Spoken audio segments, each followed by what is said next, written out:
Tiga kes import baharu jangkitan COVID-19 dilaporkan hari ini. Bagaimanapun, tiada kes tempatan baharu dicatatkan. Dalam siaran akhbar, Kementerian Kesihatan mengenai situasi terkini jangkitan COVID-19 di negara Brunei Darussalam melaporkan 13 kes aktif masih dirawat di Pusat Pengasingan Kebangsaan dan 3 kes sembuh. Kesemua kes baharu yang dilaporkan hari ini tiba ke negara ini pada 17 Mac 2021. Kes 208 seorang perempuan berumur 49 tahun yang tiba ke negara ini dari Manila. Manakala kes 209 ialah seorang lelaki berumur 24 tahun yang tiba ke negara ini dari Nepal melalui Kuala Lumpur. Sementara itu, kes 210 ialah seorang perempuan berumur 59 tahun yang tiba ke negara ini dari Mesir melalui Kuala Lumpur. Pengesanan kontak bagi ketiga-tiga kes ini sedang giat dijalankan. Semua kes yang sedang dirawat di Pusat Pengasingan Kebangsaan adalah dalam keadaan yang baik. Sementara itu, jumlah keseluruhan kes jangkitan di negara ini 210, manakala jumlah keseluruhan kes sembuh adalah 194. Kes terakhir jangkitan tempatan COVID-19 dilaporkan pada 6 Mei 2020, manakala jumlah kes impon sejak kes jangkitan terakhir tempatan dilaporkan sebanyak 69 kes. 571 orang sedang menjalani pengasingan diri mandatori, 15,700 orang menamatkan pengasingan diri mandatori sejak Mac 2020. Manakala 192 sampel ujian virus SARS-CoV-2 telah dilaksanakan, menjadikan jumlah keseluruhan ujian makmal yang dijalankan sejak Januari 2020 kepada 113,914 ujian. Maklumat lanjut dan perkembangan terkini, layari laman sesawang Kementerian Kesihatan dan talian Kesihatan 148. Pelbagai juadah makanan disediakan semasa Festival Makanan Singapura yang berlangsung sehingga 11 April ini. Festival yang diungkayahkan oleh Royal Brunei Culinary RBC dengan sokongan Suruhanjaya Tinggi Republik Singapura, Lembaga Pelancongan Singapura dan Syarikat Penerbangan Singapura ini dilancarkan semalam di Restoran Anjong Saujana, lapangan terbang antarabangsa Brunei. Pelancarannya disempurnakan bersama oleh Yang Berhormat Datuk Seri Setia Awang Haji Ali bin Apong, Menteri Sumber-Sumber Utama dan Pelancongan. Yang Berhormat Datuk Seri Setia Dr. Awang Haji Muhammad Amin Liu bin Abdullah, Menteri di Jabatan Perdana Menteri dan Menteri Kewangan dan Ekonomi Kedua, dan Tuan Yang Terutama Heng Ek Kyo, Pesuruhjaya Tinggi Republik Singapura ke negara Brunei Darussalam. Juga hadir Datuk Seri Paduka Dr. Haji Abdul Manaf bin Haji Mutusin, Timbalan Menteri Kewangan dan Ekonomi.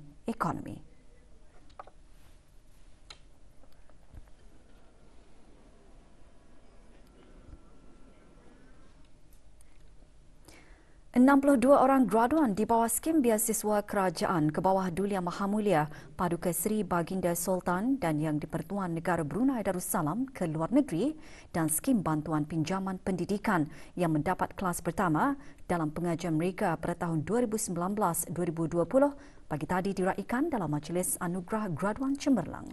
Majlis berlangsung di Hotel Centrepoint, Gadong. Penyampaian anugerah disempurnakan oleh Yang Berhormat Datuk Seri Setia Awang Haji Hamzah bin Haji Sulaiman, Menteri Pendidikan. Majlis antara lain memberi pengiktirafan dan penghargaan terhadap usaha para graduan dalam mencapai kelulusan yang cemerlang. Di samping itu, ia juga bertujuan untuk menjadi inspirasi dan galakan kepada pelajar-pelajar lain agar lebih bersemangat untuk meraih kejayaan dalam pengajian mereka. Juga hadir Datin Seri Paduka Dr. Hajar Rumaizah binti Haji Muhammad Saleh, Timbalan Menteri Pendidikan. Macam rasa lebih bangga baca tu, dan macam ia membuat saya merasa apa yang saya belajar selama ini indah sia-sia lah, macam ada hasilnya lah. Sambutan Hari Buku Sedunia sebagai menyahut sokongan pertubuhan pendidikan, saintifik dan kebudayaan bangsa-bangsa bersatu UNESCO. Berita lanjut mengenainya menyusul seketika nanti. Teruskan bersama Berita Perdana.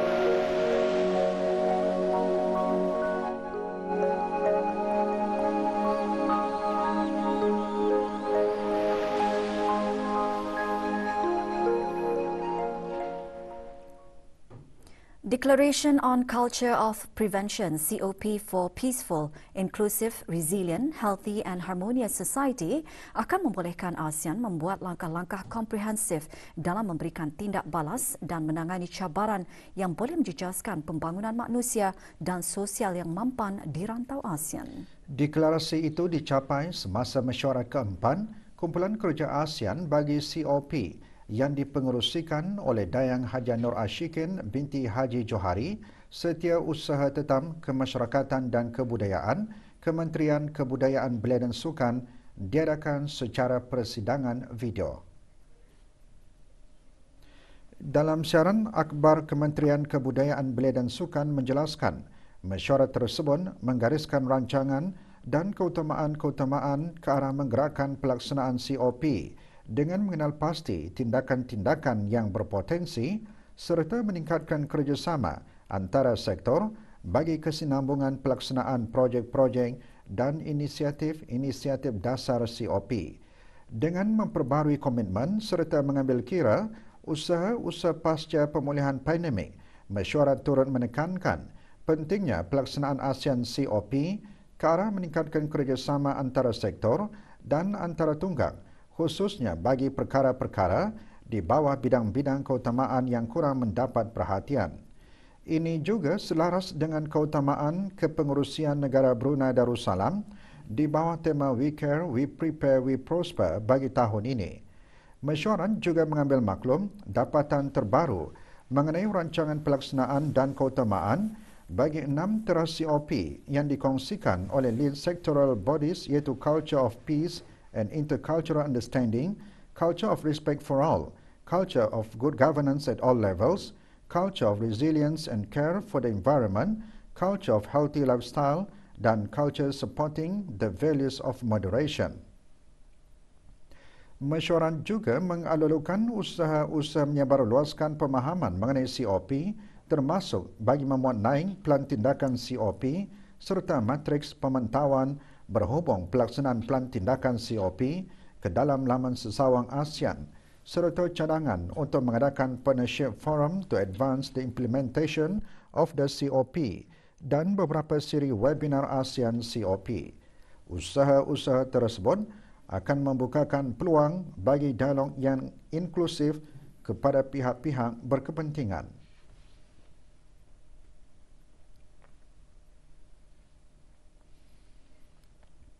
Universiti Islam Sultan Sharif Ali UNISA pagi tadi melancarkan majlis sambutan Hari Buku Sedunia sebagai menyahut sokongan pertubuhan pendidikan, saintifik dan kebudayaan bangsa-bangsa bersatu UNESCO yang telah mengisytiharkan tarikh 23 April sebagai Hari Buku Sedunia.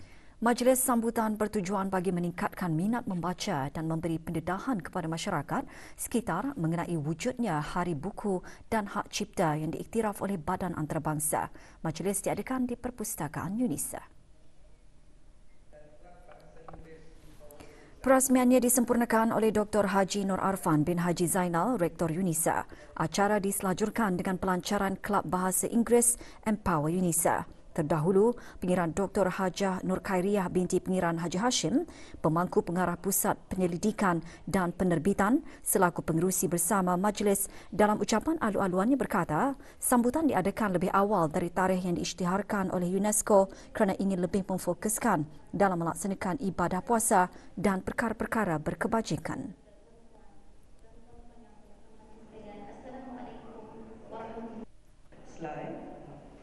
Juga diadakan adalah sesi bincang buku bertajuk Wakaf Sudah Tiba Masanya untuk Berubah disampaikan oleh Dr. Hajah Mas Nuraini binti Haji Muhyiddin, Dekan Fakulti Syariah dan Undang-Undang UNISA. Antara aktiviti yang diadakan sempena Minggu Hari Buku Sedunia ini termasuk Ma'rad Kutub melibatkan pameran dan jualan buku yang terdiri daripada penerbit-penerbit kerajaan dan toko-toko buku tempatan. Acara yang dikenalikan melalui Perpustakaan UNISA dengan kerjasama Pusat Penyelidikan dan Penerbitan PPP dan Pusat Penataran Ilmu dan Bahasa PPIB ini diadakan selama 4 hari sehingga 3 April 2021. Ia dibukakan kepada orang ramai bermula pukul 8 pagi hingga 4.30 petang.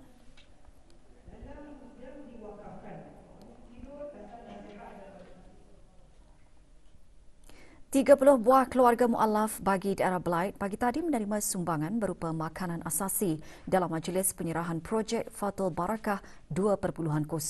Majlis tersebut diadakan di Dewan Serbaguna Pejabat Unit Dakwah Daerah Belait. Hadir Awang Haji Abdul Rajid bin Haji Muhammad Saleh, Pengarah Pusat Dakwah Islamiah. Majlis diselajurkan dengan penyerahan bantuan makanan dan minuman sempena majlis bertadarus dan sembahyang sunat tarawih tahun ini bagi daerah berkenaan kepada 5 buah lokasi terpilih termasuk balai-balai ibadat kawasan pedalaman Ulu Belait iaitu Sukang dan Melilas.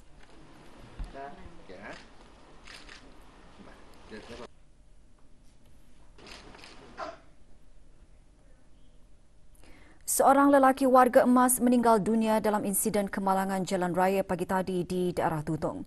Lelaki berusia 78 tahun itu dipercayai dalam perjalanan menuju ke rumahnya di Kampung Kiudang. Pasukan Polis Diraja Brunei dalam siaran akhbarnya menjelaskan Balai Polis Lamunin menerima panggilan kecemasan sekitar pukul 8.35 pagi menyatakan kemalangan 2 buah kenderaan berlaku di kawasan Jambatan Simut, Jalan Pat Nunuk, Kampung Kiudang. Kemalangan melibatkan 7 orang dan seorang daripadanya telah meninggal dunia. Mangsa yang meninggal dunia memandu berseorangan manakala kenderaan yang lain lagi seramai 6 orang dalam keadaan selamat dan masih dirawat di hospital.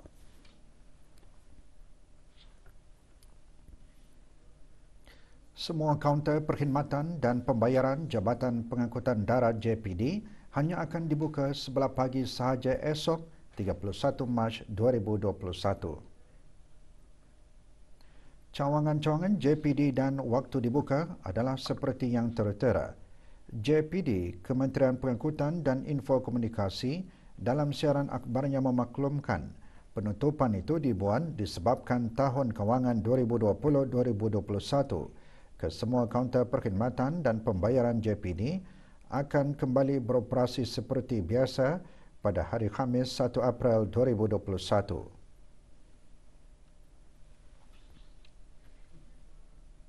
Satu produk ubat kesihatan dan 2 produk kosmetik didapati dicemari dengan bahan terlarang yang tidak diisytiharkan.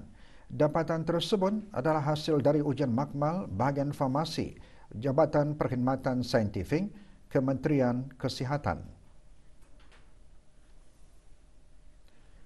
Dalam siaran akhbar Kementerian Kesihatan memaklumkan, produk-produk tersebut ialah Majun Resdong, penghilang Siti Alice, dicemari dengan dexamethasone, Fairy Skin Glowing Facial Scent, Glowing Facial Toner, penghilang dari Filipina, dicemari dengan hydroquinone, dan Skin Magical Rejuvenating Set 1, Rejuvenating Cream, penghilang dari Filipina, dicemari dengan hydroquinone.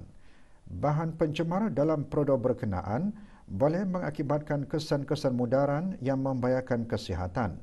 Kementerian Kesihatan tidak pernah mengeluarkan kebenaran ke atas pengimportan untuk penjualan produk tersebut atau mengeluarkan surat pengakuan notifikasi produk kosmetik bagi penjualan produk-produk tersebut. Berikutan dapatan ini, produk-produk berkenaan adalah dilarang untuk diimport dan dijual di negara Brunei Darussalam. Jika produk-produk berkenaan masih dipasarkan di negara ini, orang ramai diminta melaporkannya kepada bahagian compliance dan perlesenan. Maklumat lanjut, orang ramai boleh menghubungi bahagian compliance dan perlesenan melalui talian 239-3298, sambungan 208 atau menghantar email kepada farmasi.enforcement@moh.gov.bn atau berjumpa terus pegawai compliance dan perlesenan.